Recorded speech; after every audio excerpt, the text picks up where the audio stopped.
If any of this makes it into the show, this will be the 4th episode. We now recognize this is the 9th one we've ever done. In 4 of them, we have brought up how Steven and Ryan look like white nationalists. Steven looks like Richard Spencer. Dude, you cannot. Then you might as well just say that about every white dude. Are you trying to say we all look alike? It's the haircut. Pretty much. Steven is the most normal-looking white dude you could possibly think of. That's what I'm going for, man. Do you? Steven, how old are you? I'm going to be 29 tomorrow. I will jump through this screen and choke you if you say midlife crisis one more time. Well, what does it take? All right, so that's what we were talking about. What is a midlife crisis? When does it happen? When is it okay for it to happen? Kenny, how old are you, by the way? Because some of your pictures, you got a lot of gray, and then I will answer all those questions right now. All right. When does it happen? Right now. All right. Two. What do? You go out and buy a motorcycle for no reason. Because he bought a motorcycle. I bought a motorcycle. I'm 45 years old, and man, it hit me like a ton of fucking bricks, dude. I know what a midlife crisis is now, for real. This is what Kenny and I actually talked about in person when I was dropping off, like with no notice. He was just like, "Yeah, I'm gonna." Like, and you're part of like a motorcycle crew, right? Like, well, I didn't want to give you credit and say gang, but it's not a gang. It's far from a gang as you could possibly get, unless you count memes as a gang, or sharing memes. But do you want me to save this story for the show, or do you want me to tell you right now? Well, we are recording, so I could technically use it. All right. But... Well, I don't know if you know Chris Ward. Yeah. Party Bear Pizza, all that. He got the idea. He just goes and does stuff, right? And I'm at a peer pressure age right now. If I see younger people doing things, it's like I can't, because nobody my age does anything anymore because they all got grown kids and they just sit in the house, right? So I'm like, all right. He's like, let's buy mini bikes. I just bought a Honda Monkey, right? So let's just all get mini bikes and start a motorcycle gang. And 5 years ago, I would be like, that's the dumbest thing you've ever heard. I'm not spending money on a motorcycle. I never had any inclination of owning a motorcycle. I always thought they were death machines. And so I never thought about buying one. But for some reason, when he said that, I'm like, that's a great idea. We should buy mini motorcycles and ride around the city. So he bought his, and then we all ended up taking the motorcycle safety course in St. Charles. I passed, choked twice, but I passed. And then I bought a Honda Grom, which is a 125 cc. It's a lawnmower with a seat, essentially, but it's 125 cc's. It looks like a bike, but it looks like a clown bike because it's not as big as a regular motorcycle. Because when I'm like stopped, I can stand up on the bike, and there's like a good foot underneath me. So it's not really built for the highway at all, and the seat is really uncomfortable. So my balls. Like, what's the max speed you've been up to? You can get up to 62. Okay. And have you been there? Yes. Okay. If I have the wind at my back and I am going downhill, I can get up to 62 miles an hour. All right. There you go. That's something, man. And it's frightening as hell. So is it level 2 of your midlife crisis if you upgrade your motorcycle within like a year of buying that one? I don't know. I think it's all part of the same. God forbid there's more levels to this. Because I don't think I have the finances to do anything else, right? I bought a Scooby-Doo tank top 2 years ago, and I thought that was the extent of it. I thought that was it. But it goes deeper. Now I'm wearing tank tops, so that's it. This is all I can afford. I thought you got through it mostly unscathed. Right. And then next thing I know, man, I'm buying this damn motorcycle. I'm not, I can't be around 30-year-old women, so that's not a thing. Plus, I have a lovely girlfriend, so Yeah, so who would even want that? Right. Exactly. You can't have a conversation with them. It's yuck. Sorry, Steven. Yeah. What else would you? I understand. I don't have any idea what you would.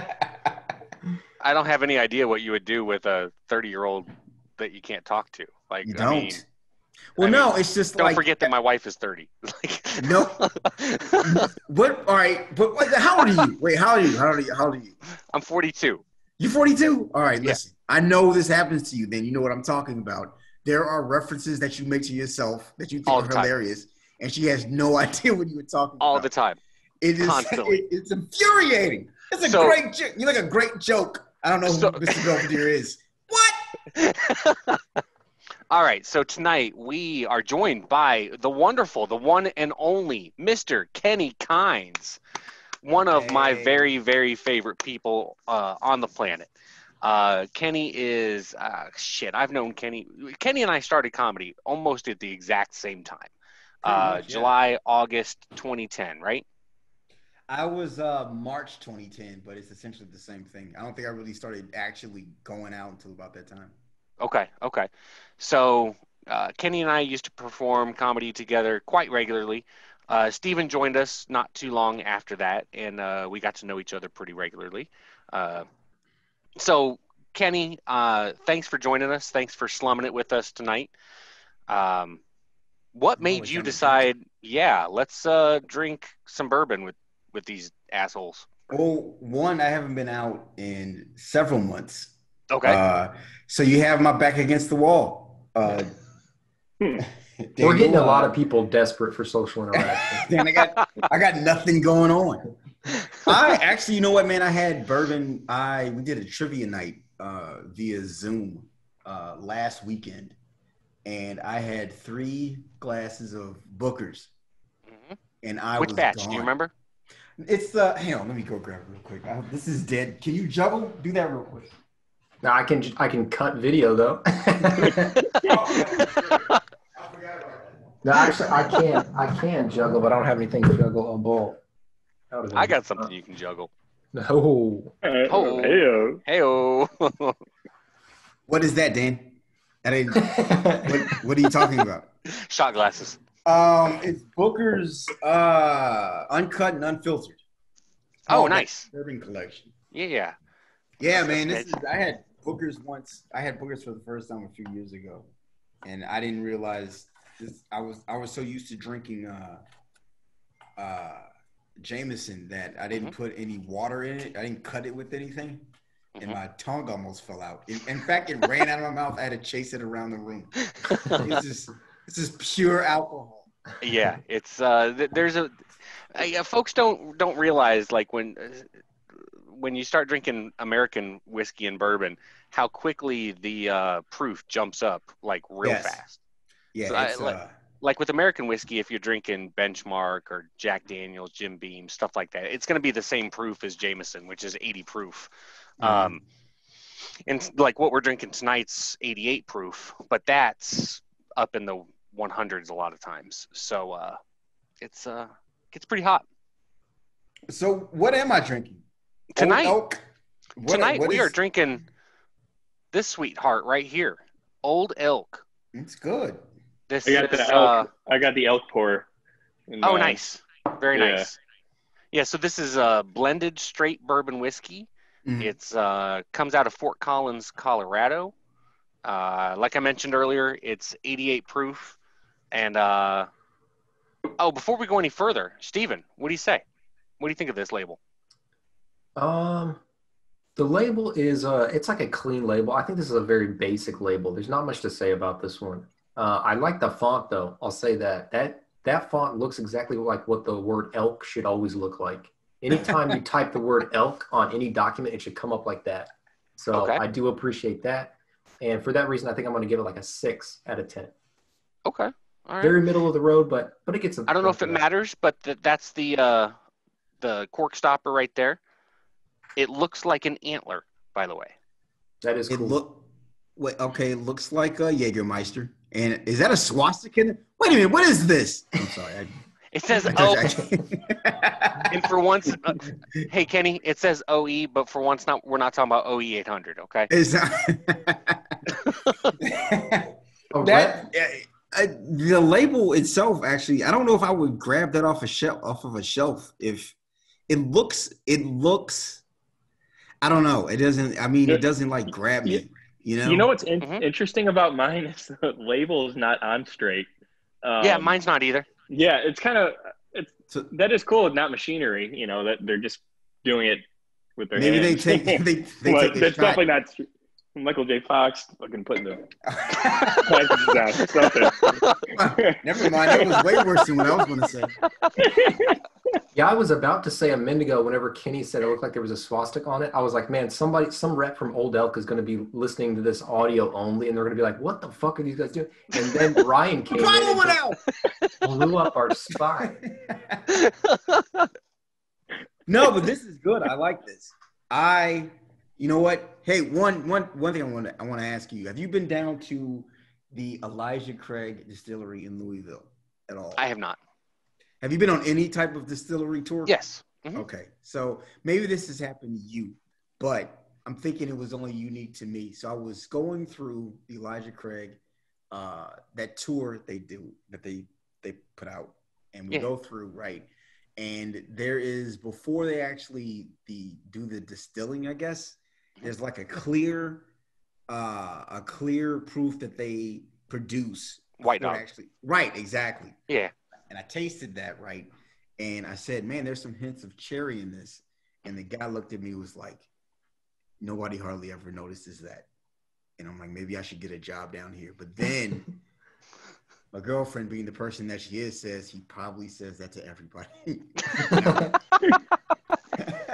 I was devastated. So I want to back it up.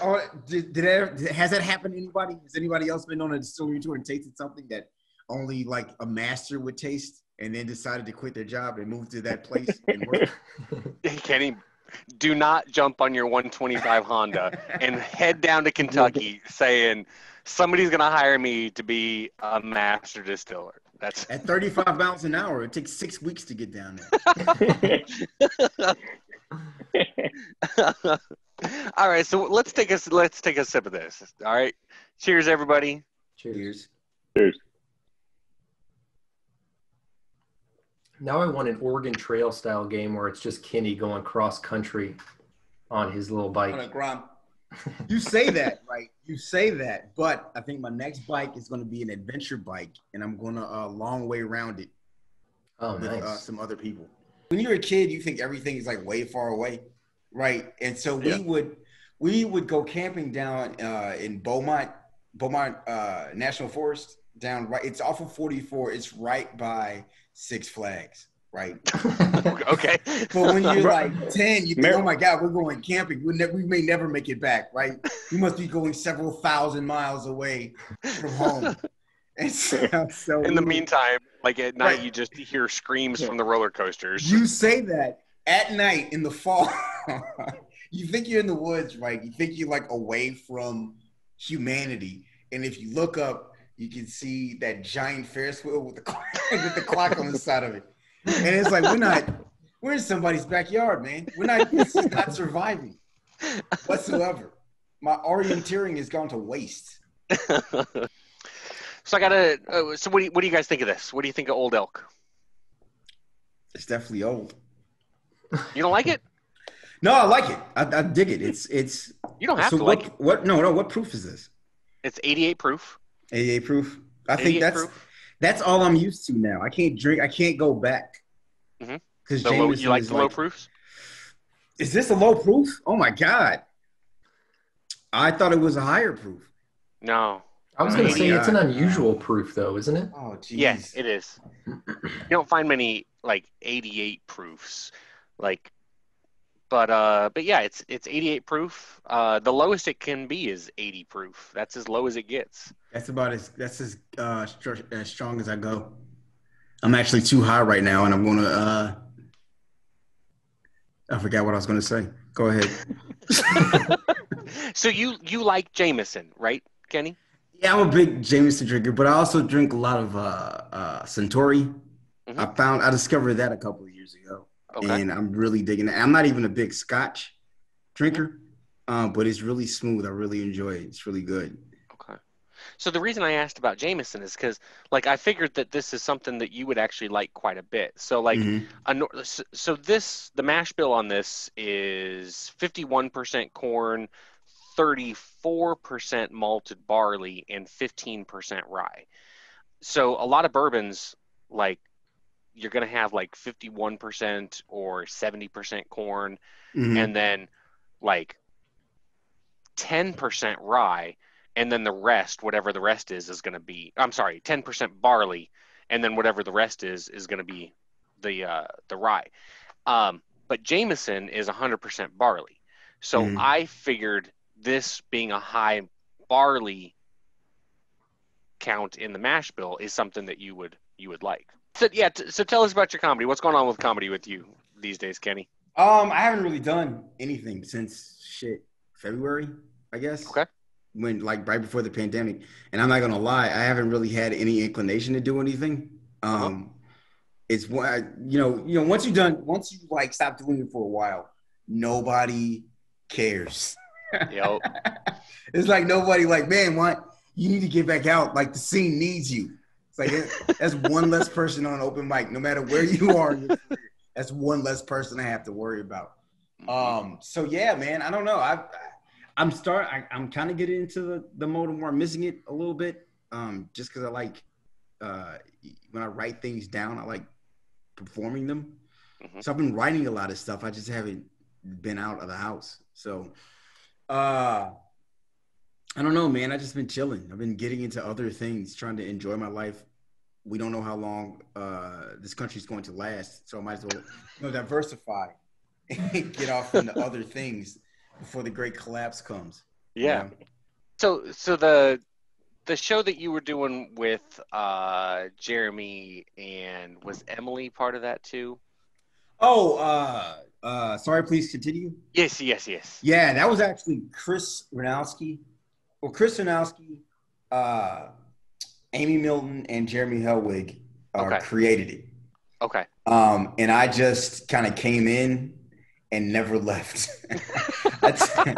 Because, Chris lives in Cleveland. Yeah. And so I took over for him. And then we had rotating guests, and I just kind of never left. People didn't even know there.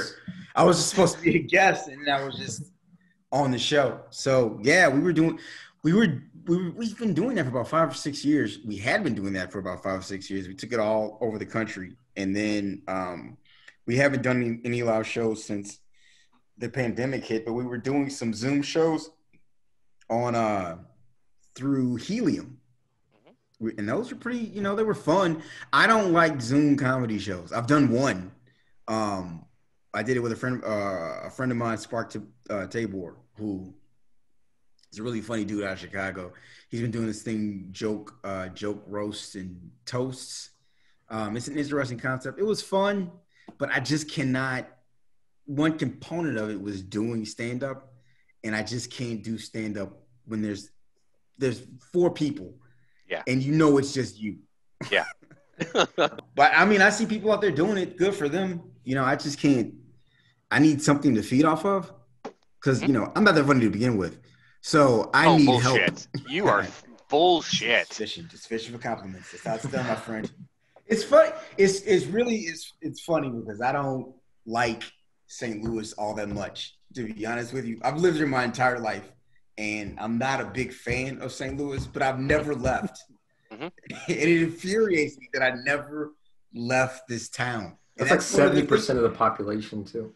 It's like, yeah, you're right. It's like reverse LA. 70% of the people are trying to get out of this city, right? Yeah. Instead of like into the city.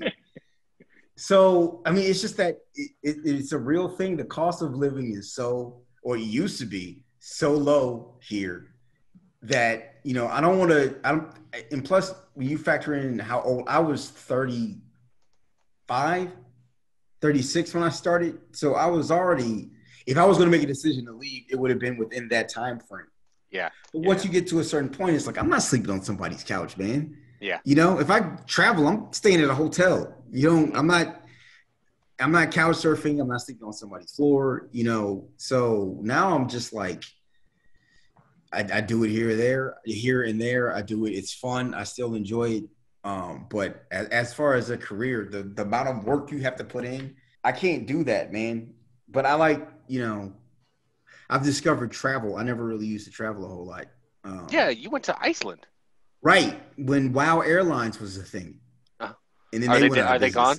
They are defunct. Yeah. Oh, They okay. screwed a lot of people. Yeah. They screwed us. They screwed us. They went out of business. And they were like, well, you can't get home. Sorry. Well, Kenny's like, I discovered travel. I went to this thing called the Fire Festival. It was awesome. You say that, man, but those sandwiches did look good. I'm not gonna lie. That was like American cheese, right? You got one. Yeah. I know. Like a regular dude, that's a great sandwich. I'll tell you a story though about WoW Airlines. So we were going our way to Amsterdam.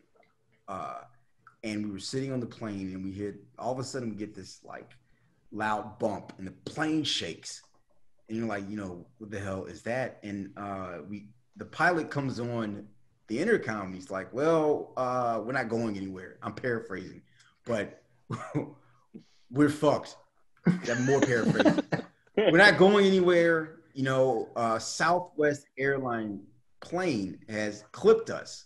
So we can't fly anywhere. And I thought it was just like they bumped the wing a little bit. It was nothing bad. I'm like, listen, let's YOLO this because I'm trying to get. I've never been to Amsterdam. I want to get out of town. Let's go. And so they were like, no. They get us off the plane, and we walk out, and the Southwest plane is almost in their lane because we're still at the terminal where you board the plane. Yeah. The Southwest plane is almost in their lane, and the wing had sheared off the other wing of WoW Airlines. So they had like knocked off. They almost knocked off the wing, and a little bit of me was still like, "Come on, man, just put some tape on it." You got duct tape, right? I really want to get out of town. I really have to get out of here. So we ended up taking a flight the next day, and we were trying to get a refund. I don't know. My girlfriend was on top of this. I would have just forgotten about this a long time ago. But she was on top of it, and she was trying to get a refund. And so they disbanded. They just stopped becoming a company. But unlike the United States, the European Union cares about people. And so you had to go through the European Union to apply for a refund from them. And then I guess there's this whole process, whatever. Again, I would have given up. She really wanted that $79 refund, didn't she? Exactly. Equifax is fucked with her. She was like calling up Boris Yeltsin. That's the only person I know right now. And no 30-year-old knows what the hell I'm talking about. That's what I'm saying. That's a great joke. Steven doesn't know what I'm talking about. No, I listened to a song 29. called, I know Boris Yeltsin. Yeah. We went to college. Come on, give us a little credit. So you guys think you have a monopoly on anything that was before us. I'm hoping that I do because this is the only thing. We need something, okay? Right, exactly. Credit rating is not the only thing that we want to be able to hold over. It was Joe Murray had a great joke about that. He was, the benefits of dating a younger woman. Oh God, yes. You can pass off. You can pass off love songs as your feelings. Yeah, song lyrics. Yeah. Oh man, he was so great. That was a great joke. But no, I mean that's all good. But what were we saying? Oh yeah. So anyway, we never got that money.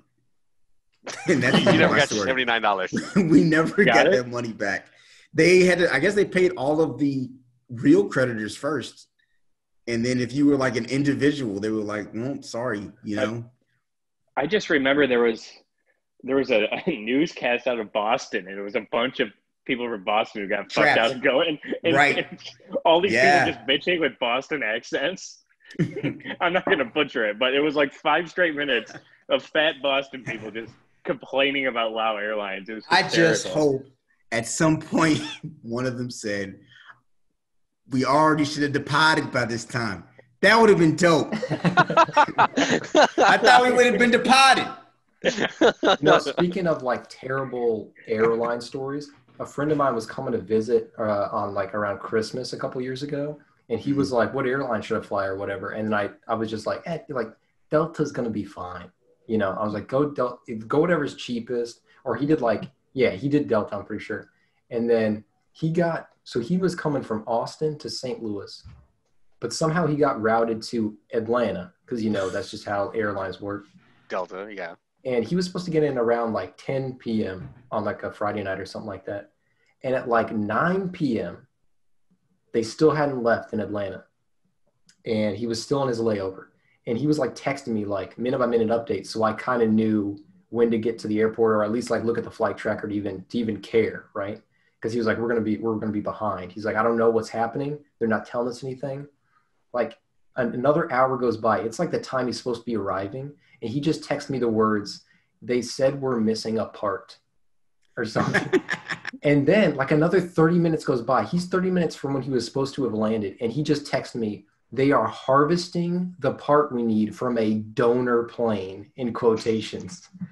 And I was like, what witchcraft are they doing over there? It's like some open heart surgery from Delta.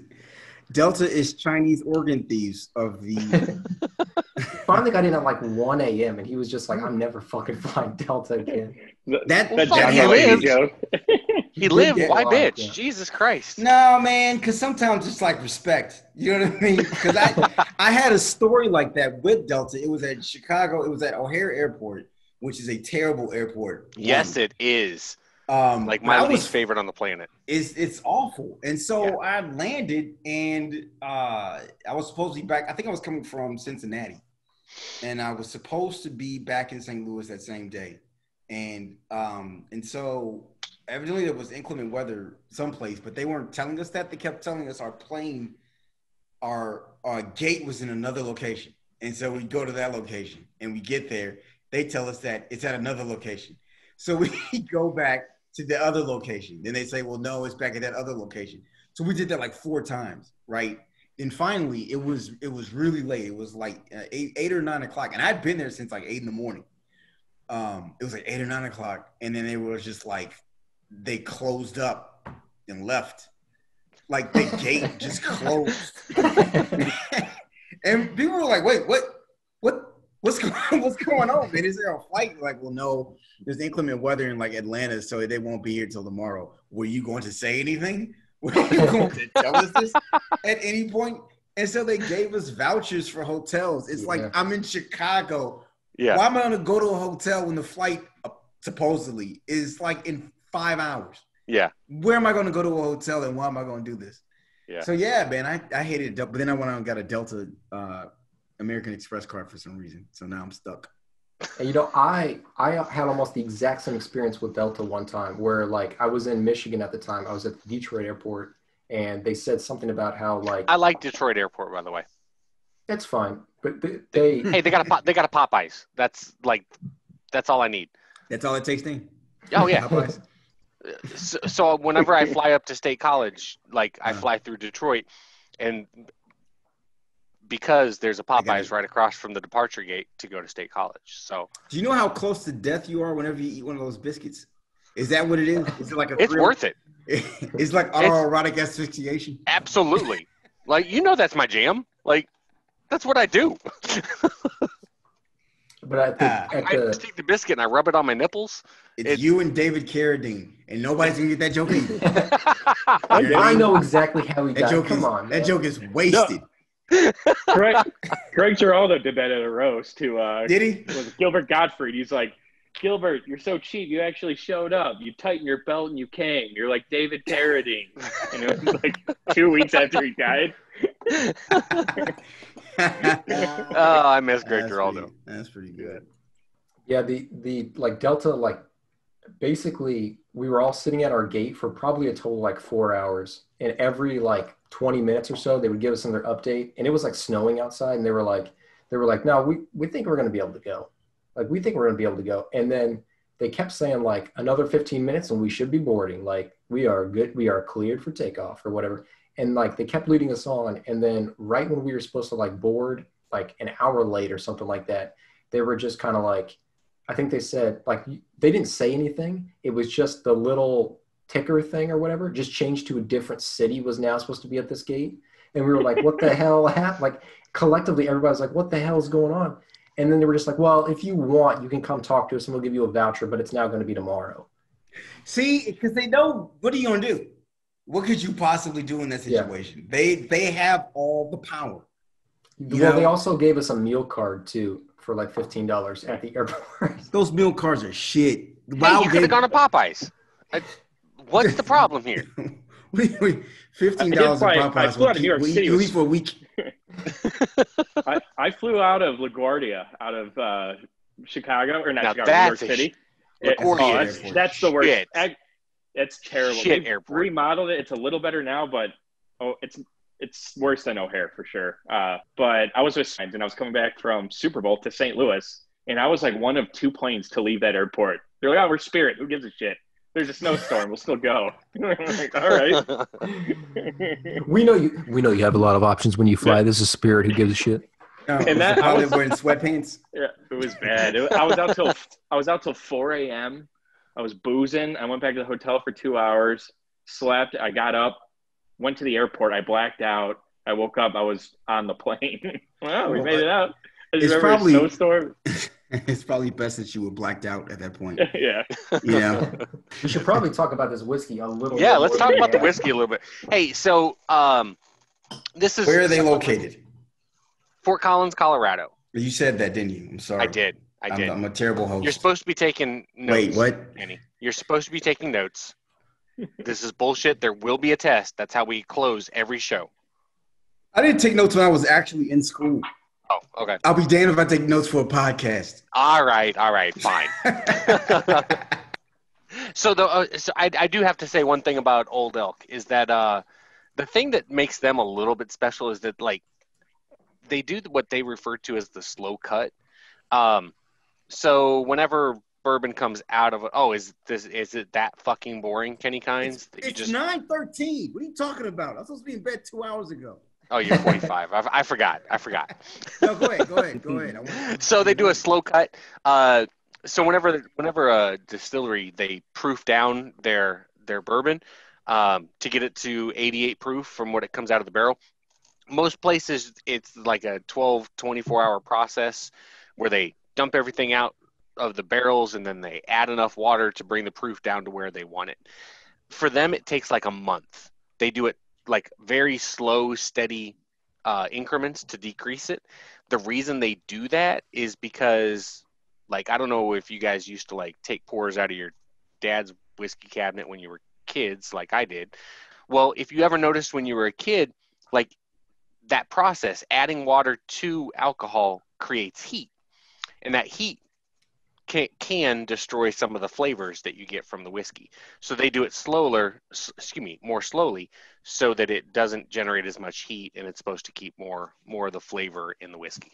So. And do they have kids sneak in at night and just drop a little bit of water into each barrel? I'm sure that they do. Over the course of a month. Probably. It's got to be specific. They have to be between 10 and 12 where it won't work. You won't get the flavor. That's how they get around child labor laws, is that it's just their own kids. And you know what, man? Over the past 4 years, you don't have to get around child labor laws. They just got rid of them. So, true story, my 4-year-old, when he's being bad, I threaten him that I'm going to take him and he's going to have to work in the coal mine. Mm-hmm. And I have... Well, we're not going to get that one, Ryan. We're not going to get to the coal mine here. Wasted Absolutely joke. Wasted. That's for me, though. Whatever. I'll survive. But I've actually Googled pictures from like the 1800s of kids working in the coal mine and showed him. Like, this is going to be you if you don't act straight. Wow. Straightens it right up. It's crazy what parents have to do now that they can't beat their children, you know? Right? You have to be creative. I just got a shoe upside my head. This is what's going to happen if you don't stop back. Well, it already happened, didn't it? So... I'm just glad that therapy is part of my like compensation package from my job. So like if I give him some issues, there's no it's a get out of jail free card. Yeah. I just like how you think you have that medical package up until the time the kid is 20. It's 25. Until he's 26. Like he's covered, right? Did Penn State have that therapy package before or after Sandusky left? I'm sure it was before. It's probably more robust now. Yeah, probably a little bit. Oh my God.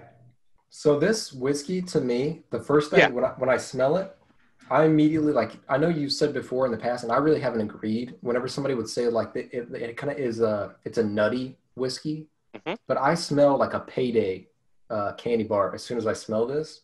For real? Oh, if you want peanuts, grab that Booker's that he's drinking.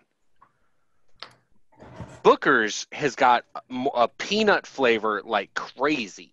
I get that with this, and then when I taste, so I smell the Payday candy bar whenever I smell this. And then whenever I taste it, it's more like cashews or something. But either way, it's like pretty nutty to me the whole time. So I do get like an almond scent from it, along with like some vanilla and caramel, of course, and a little bit of maple. Yeah, I get that too. Yeah. You just named all the flavors. It's one or the other.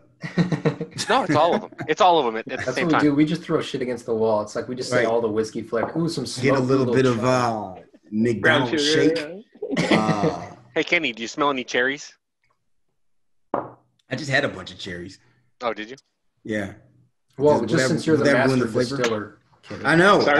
I was so proud of myself. I'm like, finally, I'm good at something. You know? I have a talent. I have a talent at something. I'm just like, no. Everybody gets a sucker at the end, you know. So back to the drawing board. Man, it would have crushed you on your first day of being master distiller there to hear that same guy giving the tour and he says that to somebody else. Like you just would have gone into like the sunken place immediately. But at that moment, I would assume I'd already have the job, so it wouldn't even really matter. You know, So I'd be saying that bullshit to somebody else. Yeah, there you go. Yeah, but unless you have tenure, you got to be like, I'm going to be peddling my ass back to St. Louis. Like Jack Nicholson at the end of The Shining, you've always been here, Mr. Kynes. Yeah, Steven, you and Kenny are both big movie geeks, aren't you? Well, I mean, I am. Kenny, you're kind of a big. You know what, geek, man? right? I am, but I mean, as I get older, once you get past, like, honestly, 1984, I stopped paying attention. No, I would say more recent movies. I'm not that into. When I say that into, I don't watch as many movies as I used to, because I used to watch a fuck ton of movies, you know, especially when I thought I was going to be a director. And then I realized I don't have the money, connections, or talent to be any of those things. So, so I was just watching, I still would watch a lot of movies. And then I just, you know, once I hit like 38, 40, I'm like, really the only thing I really pay attention to are Marvel movies. And then I just go back and watch old movies. I was like, before we started hanging out here, I was watching a documentary on YouTube called it was, I don't know, something about Bitcoin and like dark money and the foundation of Bitcoin and stuff like that. Just a weird, I went down a YouTube Why the fuck hole. would we want to talk about? No, I'm sorry. Go ahead. Well, here's why. Because I was accidentally logged in with our account. So it's going to fuck up our analytics for a long time. I'm so sorry. Oh, boy. All it takes is one. Takes is one. Because then I logged in as myself instead to continue watching it. But then it was already saying I've watched a lot of our videos, right? Because I'll like edit them and stuff. And then I'll watch them back. And so like another bourbon show like shows up sometimes on like my main page. But now it's saying another bourbon show viewers also watch, and it has like these weird Bitcoin. So YouTube's already trying to convince you, like, don't watch them. They're trash. Watch this other stuff. Listen, all you have to do is watch one updated Ghostbusters review video. Nothing but incel videos all the way down. I was like, come on, man. It was a mistake. I clicked on it by accident. Now I gotta ask a question. This is an assumption here. Mm-hmm. Your girlfriend's white, isn't she? Yes. You motherfucker. You motherfucker. Hey, did you take her to the penis museum? Yeah, we did go to the penis museum. It's the It's the International Phallic Museum. And you get it's a walking tour. So you get like a radio set, right? And where is it? Huh? Say that again. Where's it at? This is Iceland. Your mom's house. This is in Iceland. Or your mom's house. I didn't say it. Heyo. It's in Iceland, and this guy founded it, right? I think it started because he found like a whale penis, and then I think he had more than one. So once he wait, the whale, the whale, or the dude? I think once you get like more than five penises of any type, it's automatically a museum. Right? Talking about humble beginnings, you got to just invite people over to see. He explained it. And the guy sounded like the kind of dude who would own a penis museum. He sounded so creepy. He had a lot of phlegm, so he'd always be clearing his voice. This is the penis of the sperm whale. Like, oh my God. But he has penises of all different types. I guess people send him penises. But he also has penises of fantasy creatures. And I don't know if you know the Christmas lad. It is I looked it up after you told me about it. Right. So the Christmas lad is this. I think it's all around like Norway and Iceland and Sweden. It's this like I don't think he helps Santa Claus, but there's like a bunch of them. They come different nights. Yeah, you know what I'm talking about. Yeah, so anyway. Well, I don't know, Ryan. Okay, so you might be getting confused with the one from the Netherlands and not Swarthy Pete. Okay. Which sounds a lot nicer than it actually is. Yes, that's the reason I interrupted, because I can see Ryan was going the wrong place with that. But once you hear the rest of the story, you might have been going in the right direction. I doubt it. But anyway, go ahead, please. So he had so you go into the section and it's like all these like fantasy characters like gnomes and shit like that, and they're all in these jars. And he had a penis of the Christmas lad, and this dude was hung. Let me tell you, he had a hog. It could have been a human penis, right? It was too big. It was a giant. I'm like, this is supposed to be for children. It's a giant penis in a jar. But he actually does have a male member in a jar. A guy donated his penis after he died. That's what he said. But after he died, it's like the last thing on the tour, and now we have a male penis, the most dangerous game, the world's most dangerous penis. But he had a man's penis right there, and were you impressed? Not really. I mean, no. Okay. Was the prestige I do all right. Was the prestige that he pulled down his own pants and he was like, and it's mine. And he just has like a void there. It was mine. No, he wasn't there. If he was there, I would have left, to be honest. But I would have taken So off. what did the girlfriend think of the phallic museum? She was into it. That's what she said. You get a call from the police.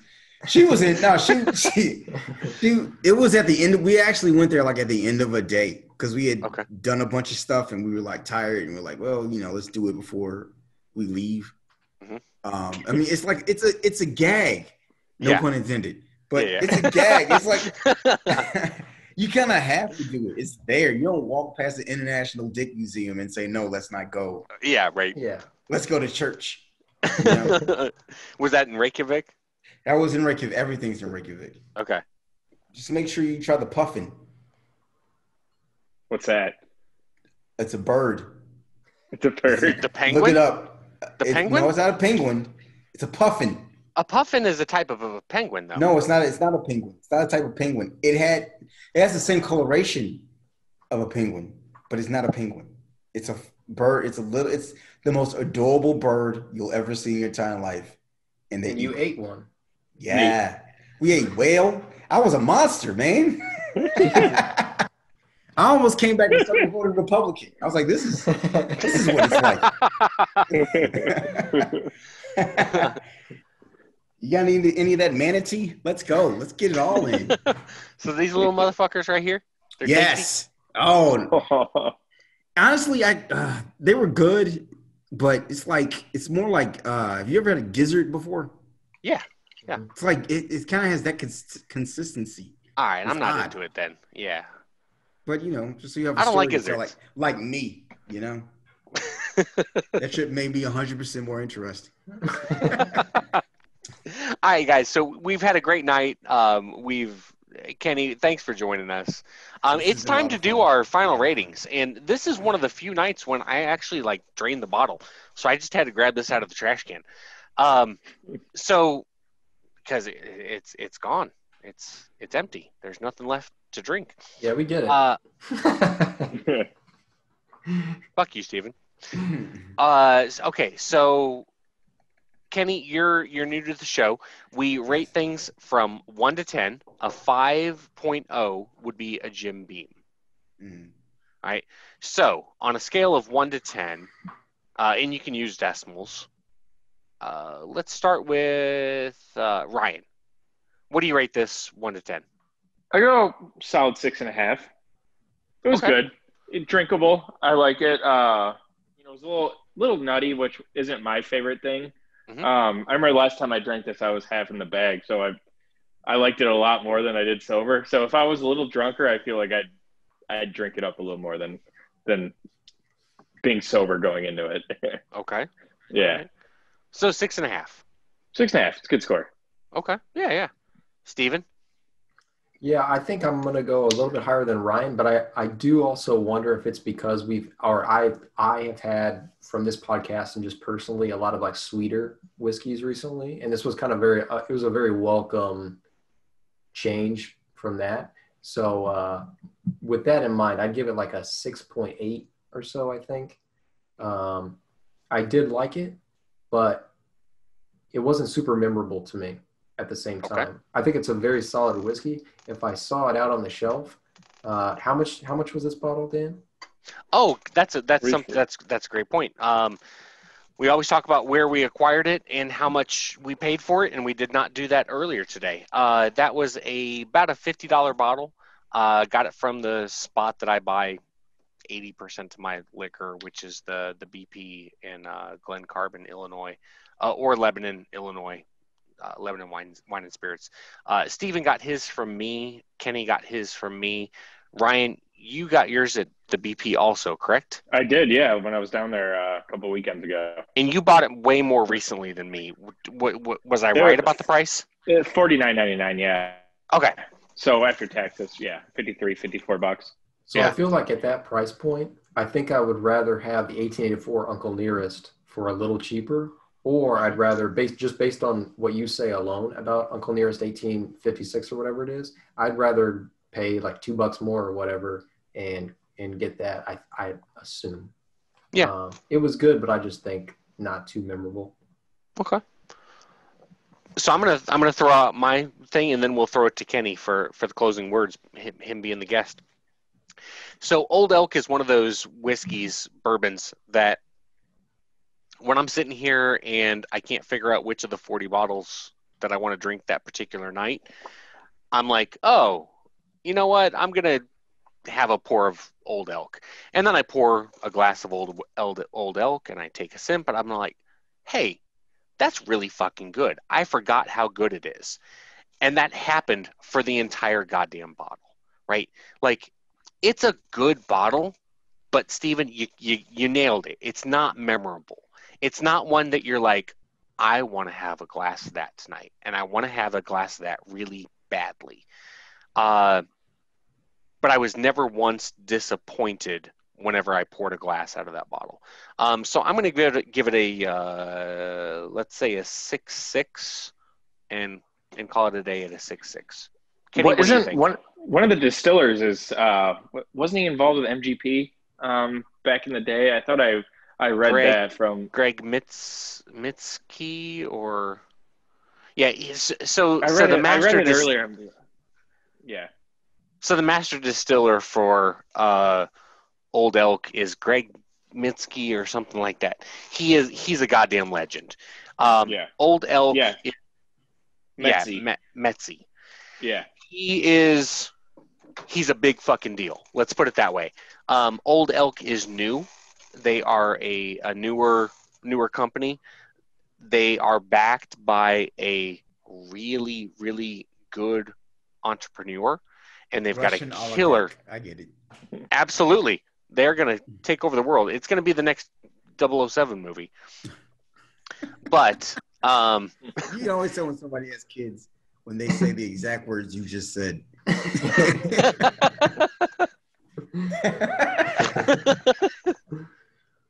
But yeah, no, they're a company that's gonna they're gonna grow. They're gonna improve.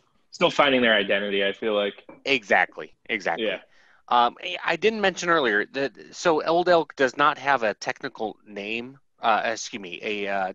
Technical age statement on their bottle, but everything that goes in that bottle is at least 4 years old.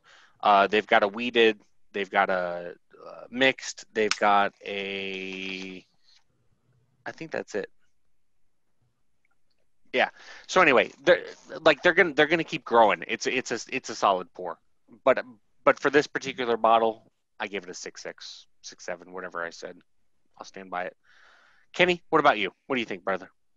I would give it about a 6.5 because I am sitting here looking at this bottle of Booker's and it feels like not quite Booker's. You know, it's in the same vein, but it also reminds me of Old Overholt. You know, I know that's not a bourbon, but it's the same feeling I get when I drink Old Overholt hits you. I always thought it was like a cheap. No, I always thought it's inexpensive. So that for me meant it must be a cheap knockoff. And then the bartender just say, "Try this Old Overholt. You'll like it." And I had a shot. And I'm like, "This is fun. I'm having fun now.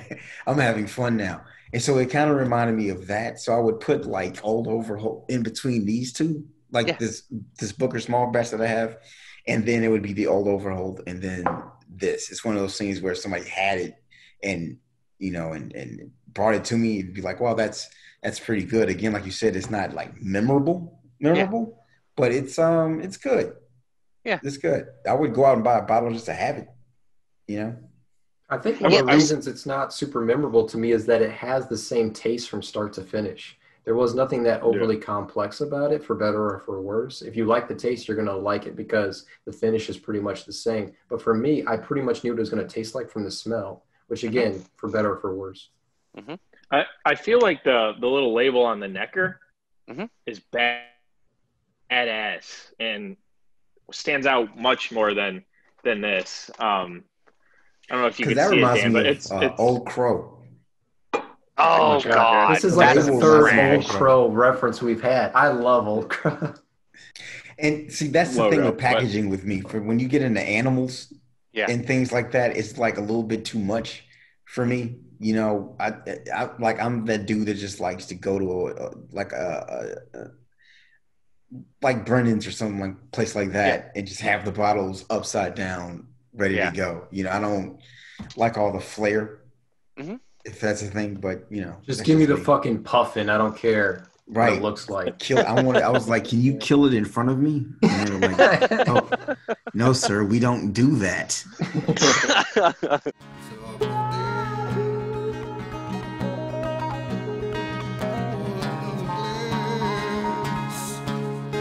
Another Bourbon show. Another Bourbon show.